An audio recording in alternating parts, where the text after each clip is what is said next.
Okay, let's start today's session. And I am from Huawei. I'm Xiang, and today I'd like to talk about several items. This is actually a mentioned topic on ILSF. Well, back then I was using English, and I'm not pretty sure you understand it. And previously we have fewer slides, but I didn't finish it. So today I'm gonna use Chinese. So today we have simultaneous interpreting. So um, briefly, this is about me. I'm working for Huawei for 3 years now after graduation, and mainly in the OS kernel lab, and mainly we are working on the embedded technologies for smartphone, and I'm focusing on um, system documentations, for example, F2, F4, and we are doing the fixing of bugs, and I also provide several uh, proposals to Huawei, and some of the solutions has been adopted, and EROFS is a random picked name, and well, no matter what, it's not a big issue, and this solution was meant to meet internal request, and starting from here, annually, I'm gonna do some upstream work regarding the storage, and so every year we will have a request for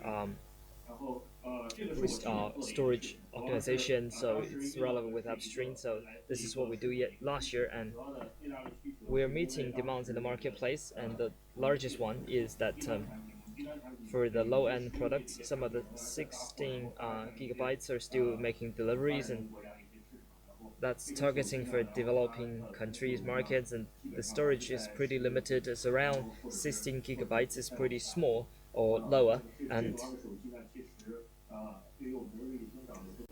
so for Android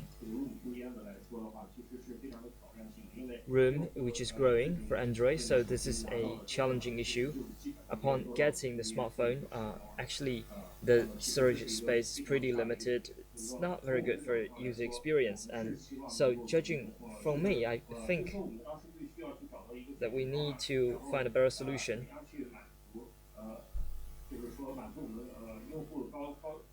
and we need to give more space to the clients, and we can understand that Android system has a lot of problems regarding the clearing of the smartphones, and we need to clearing the space frequently, and so we consider our first compression, and at the beginning in 2016, back then Google proposed one solution, that is squashfs. Squashfs is actually supported by official tech team, and back then starting from H1 of 2016, um, we we are now bringing this product into reality.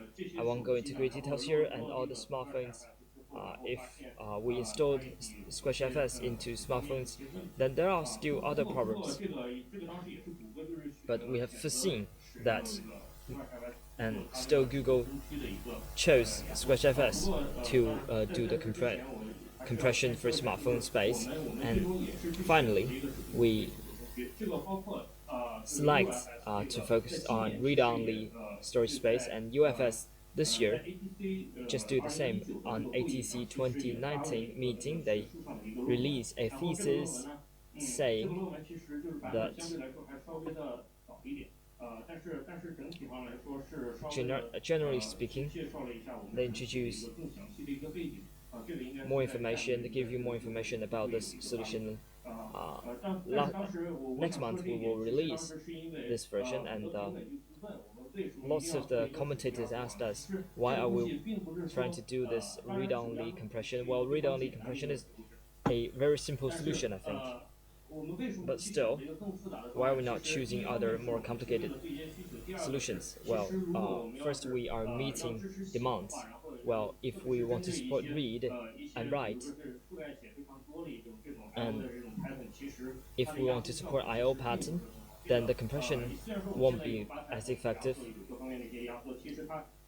Despite the fact we have other tools for compression, if we introduce this I/O pattern supporting overwritten, then the effectiveness won't be that good. So we are all assessing documents that can be compressed. For example, photos. Well, if you do compression, then it will damage the quality. For text, that's depending on the quantity of each client, and well, in comparison, there are lots of limitations. Then if you are supporting I/O pattern, then it's not suitable for compression.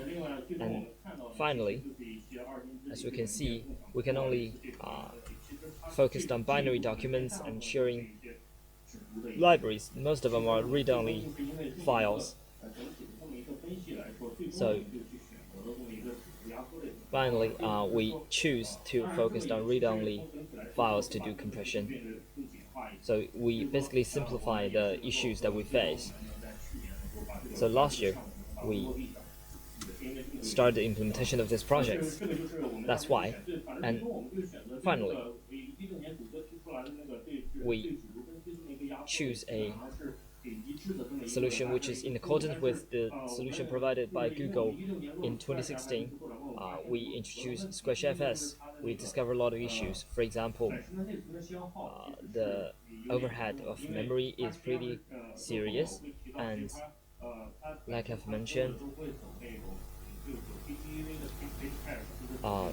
they're using bob head and PTV, bob hash, and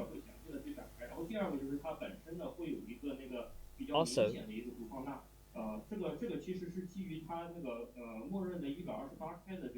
they are using 128K block size, and we are trying to minimize the block size, but the effectiveness is not that good. It's getting things worse, and squashfs, if we change the configuration to 128K, then actually that's the best they can do. We have a V benchmark later for you, and you can see. And squashfs, the metadata and data processing, mostly we can only do this synchronously. If we want to analyze it, then we have to ready the metadata first.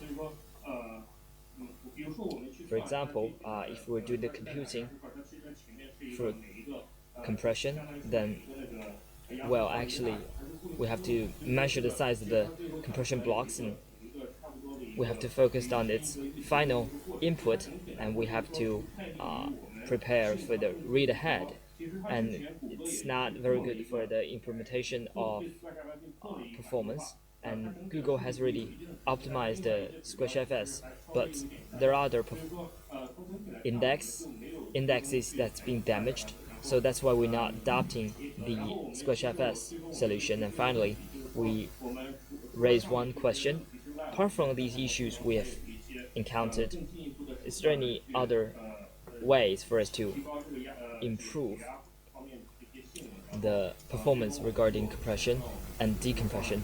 And finally, we come up with this solution, which is EROFS, and we propose compression for a fixed output. It's compact compression, and for example, for the storage and memory,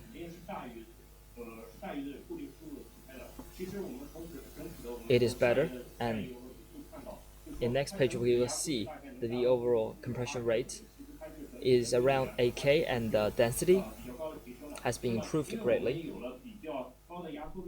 And considering this, the density has been improved and the compression rate has been improved accordingly. So for most of the I/O cases, we can get a smaller sized I/O, and we save a lot of I/O and convert it for the computing of CPU, and we improve the performance for reading somehow. So that's why we choose the fixed output mechanism. Basically, we choose it for higher compression rate under the same ratio, assigned ratio, and we can do compression on site. So zero copy for memory, and actually why? Later we're gonna touch on that. Um, well, you can get around 4% of the performance improvement if we go through the process once. Well, I'm still working on it.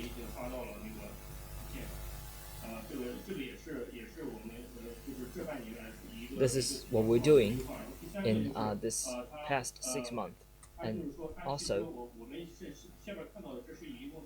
as we can see, we have three compression solutions. Also,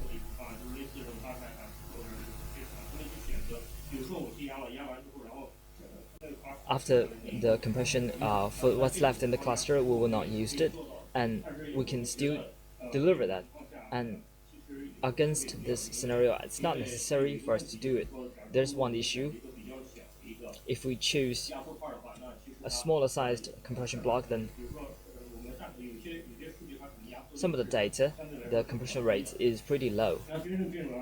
Well, that's we are risking the waste of memory room and memory space. So this is the several available compression model. So overall speaking, this is the mirror-sized large or small, and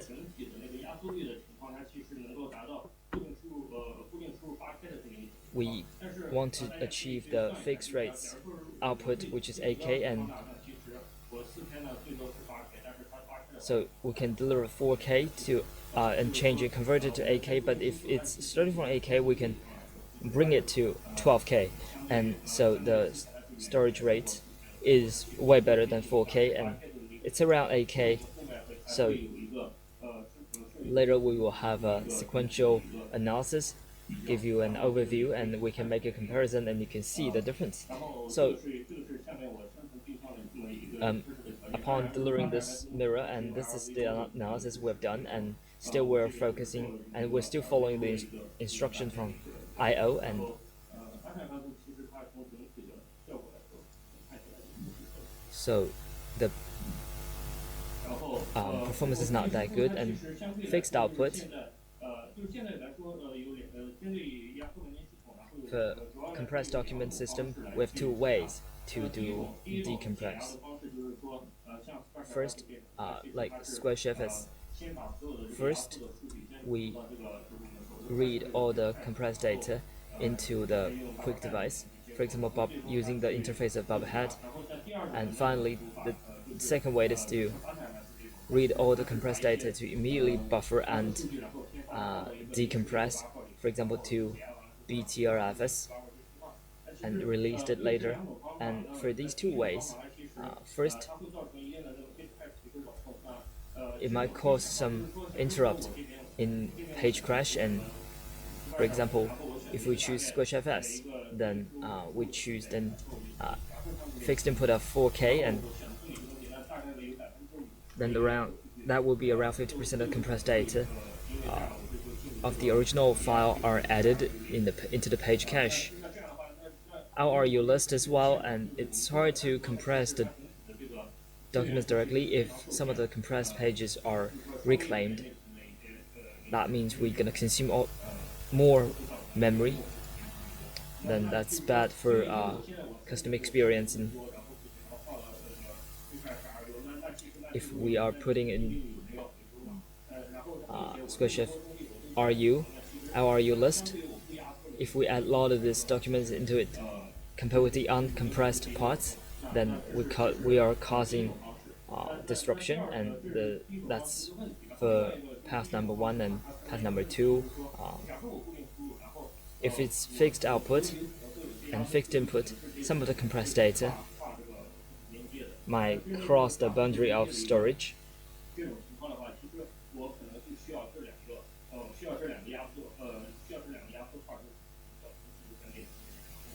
And these compressed blocks are stored in the memory, and it's like it's bounded together, so it's slightly better if we're using fixed output. So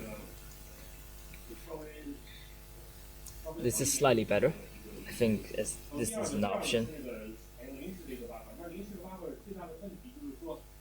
So if we're using temporary buffer, there is one major issue for fixed input. If we have ready-to-be-use data, but we cannot make full use of it. So this is a very important topic.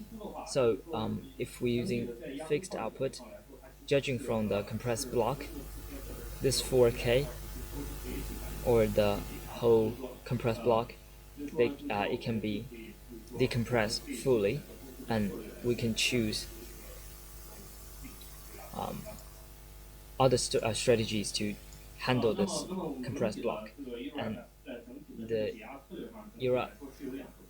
EROFS, we have two dimensions to deal with the compressed block. First, it's a hybrid decompressed strategy. We are not apply for temporary buffer, and the Android memory is a bit limited. We are doing cache decompression, and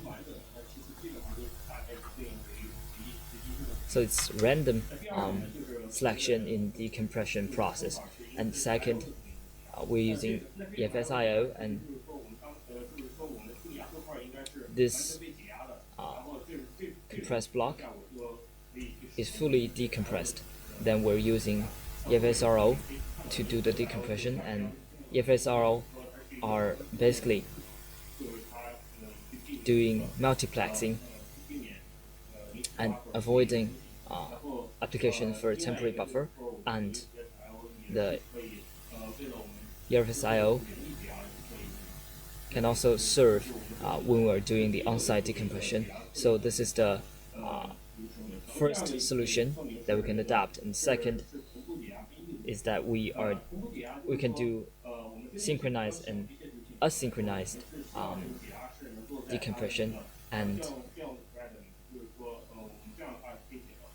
we try to minimize the overhead if we want to do switch between context, and we are using the asynchronized decompression, and we open a work queue, and this is dimension 2, and like I've mentioned, we have to following optimization 1. If the compression rate is small, then we will choose cache decompression, and it's only 2 pages, and we can run full decompression. That's optimization number 1, and optimization number 2 is that if we choose asynchronized or synchronized decompression, the major difference is that the pages we get after the decompression, and we have asynchronized or synchronized read ahead, then we will choose the compression or decompression strategies accordingly. And the read ahead interface is not completed yet, and if we see better yields, we will choose this solution. And in-place IO decompression, how can we do it? It's introduced by EROFS as well, and we are doing multiplexing for document pages, and first we discovered that we have two reasons. First, when we do the cache decompression, just like squashfs, then we will cause interruption in cache. And second, we have a lot of requests for reading, and we're still waiting for I/O. And if we're adopting temporary buffer, then before decompression, we will not release this I/O pattern. And Huawei smartphones are focusing on making photos. This is one of the highlights point. The workload is pretty heavy for memory. Well, we have to occupy lots of sequential memory for photos, and the workload is pretty heavy in this case. And temporary buffer, in early stage, we're using temporary buffer, but it's not sustainable. It's not very appropriate for smartphones. And finally,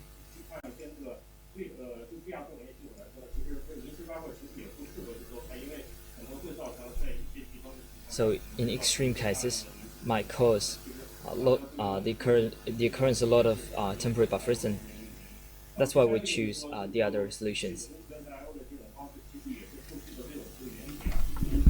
And to serve our needs. And it follows this way because our compress it.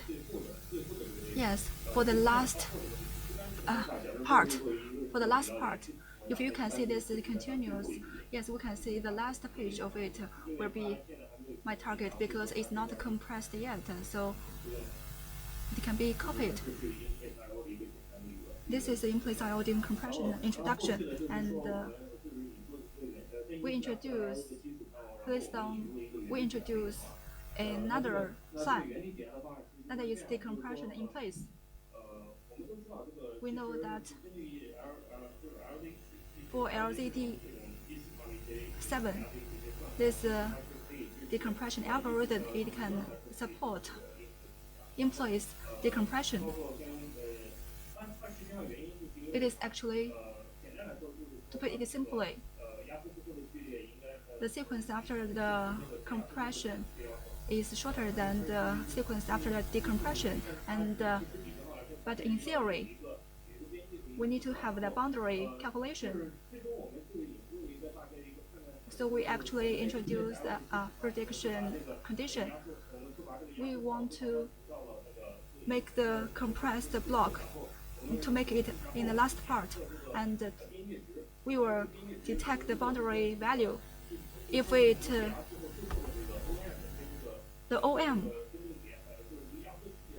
and the I-end, if the margin reaches a safety value, then the decompression algorithm means that it can ensure the decompression in place.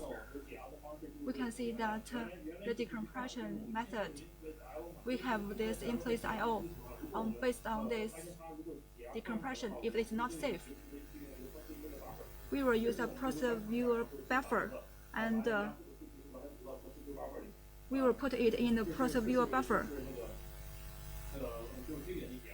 This is for the non-in-place decompression. If the margin reaches the safety value, and we will do the decompression in place, it can skip all these processes.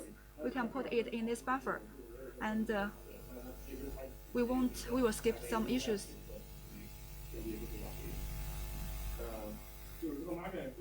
So this margin, I will discuss it later, but I'm not sure if I have time. So you can check my PPT. I updated it last night. So we have to do the optimization. So if I have this fixed output, so this decompression length is longer, and based on our observation for the NEEP9, if the decompression rate is very low, then the one page will be turned into 2 pages. But sometimes it can be turned into more pages. So for decompression, maybe some previous pages they have been updated and even map. So for the updated cache page, we cannot reuse it, recover it. So we need to use a temporary buffer to fill in. And for the fixed output decompression, suppose we we need the temporary buffer. We need to apply it for each, but RZ4 based on this algorithm, I think this is a window, and this is a sliding window. It uses the previous decompression data, so it can only be put within this sliding window. And for it, it is 64 KB. It's about 16 pages, and we need to have this 16 pages. But right now,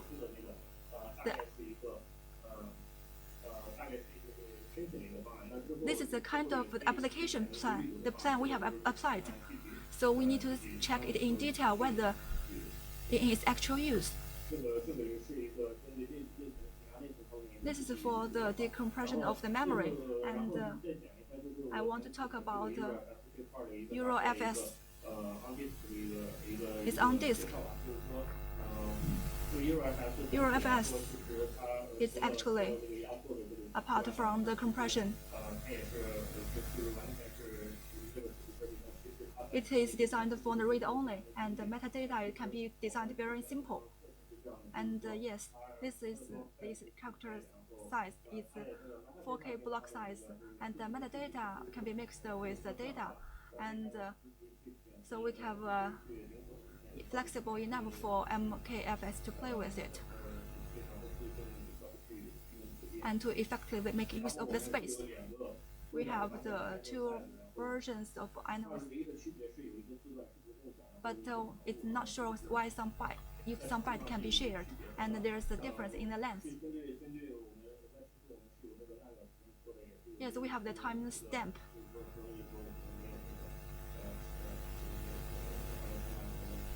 So we don't have some previous issues. If we use V2, then each own file can have its own timestamp. But for V1, we have this own general timestamp. But I think V1 is enough, and it can support the inline in the end of the data. It can support the STATX, and it can support the compacted indexes. Yes, it's this compacted indexes, so as to further. Yes, you can check this link below. And this is our macro benchmark. You can see that EROFS, yes, there's a comparison here. Why the squashfs, the 128K is higher? Because if it wants to decompress the block, it needs to read a lot of I/O, but it was turned into a pre-read mode. Yeah, if the block size is larger and it was read very randomly, and there's a lot of things need to be read. I think with enough memory, then it has its advantages. But right now, the storage is limited, so we cannot suppose that all the compressed data can be in the memory. Then we can just read only once. Then it's not very practical. So this is based on our limited storage. This use case. So the benchmark, you can see it here. Oh, actually, we have a lot of work to do recently, and we are making a new plan. So we just give this comparison here. And at a higher decompression rate, I think it has its advantages compared to AFK4. And for the improvement of the performance, I think we can choose to use the compression to improve the performance. This is our choice. Yes, I can EROFS the technology for this read-only mode. This is part of my plan for the users, so as to choose their read-only files to compress themselves. It's a kind of balance between CPU and storage. So it depends on the choices of the users. If the CPU is good, in good condition, and the storage is a little bit not that good, but I think the advantages can be very clear in this case. This is our real app launching. This MTK product. We have these 13 applications, but I cannot tell you the name of the application. It's cited from the paper, and it's not the newest later data. It's just the data for the landing. You can see the minus means that it has been optimized, and you can see the rate here, but some parts, they are not optimized. So in general, it kind of enhanced the starting of the application. And this EROFS upstream progress. Last year, July, the EROFS was kind of started as a station. So it was a shame. We want to move it out. But in place decompression, yes, it's pending to be merged for the Linux 5.3. And we want it move out of the stage 4 from the 5.5. This is our landing progress.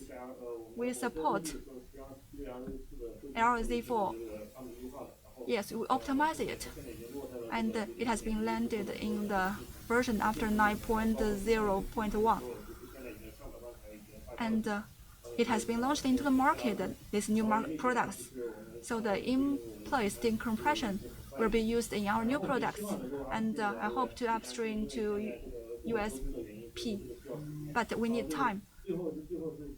And hope it can be used in wider scenarios. So my to-do list is here. Yes, this, you can see it. These are my references. Thank you. So any questions from the floor?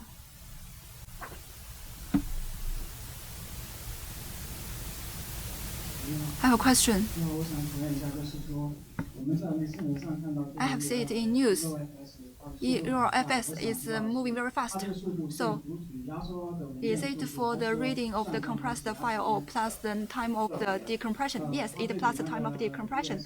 So compared to EST, does it have a very big advantage? Yes, within certain decompression rate, you can see that the decompression rate is about 56%. So plus the decompression time.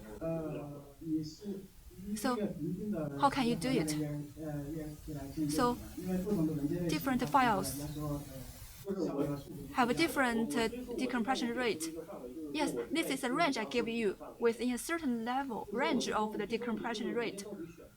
I mean, whether you choose to decompress this file is up to you. Yes, for the mobile phone, because I want to optimize the performance. If the decompression rate is very low, then I will choose not to decompress it. And when the decompression rate is very high, we can save a lot of I/O. Yes, actually, we replace the I/O with the CPU. And another thing is about interconnectivity.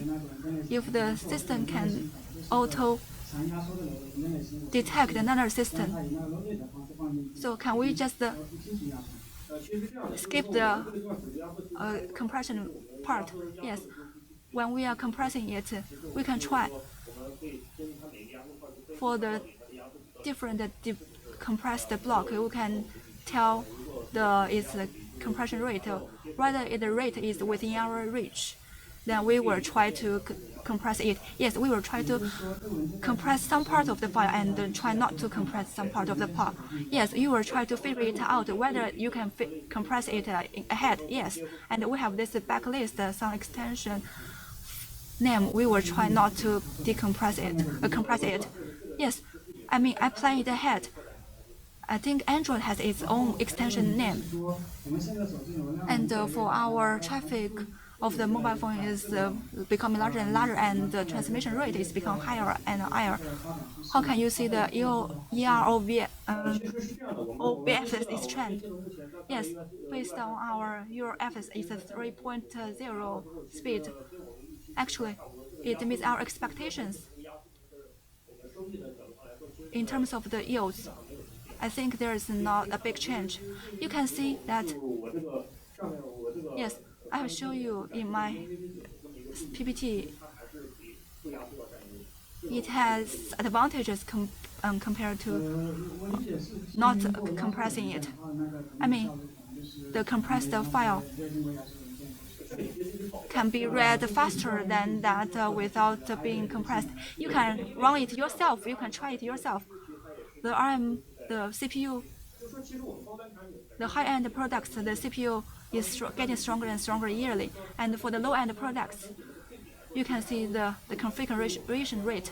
I think the I/O is a little bit lower for us. So if I want to use this file system, do you have any tools to evaluate the overall performance of this file system? You can just choose some data grid, and if you can run it yourself. So I have a question. I'm doing the embedded products, and many products, they have some low requirements for the cost. So does it support the maintenance service? No. It's similar to the squash. Thank you.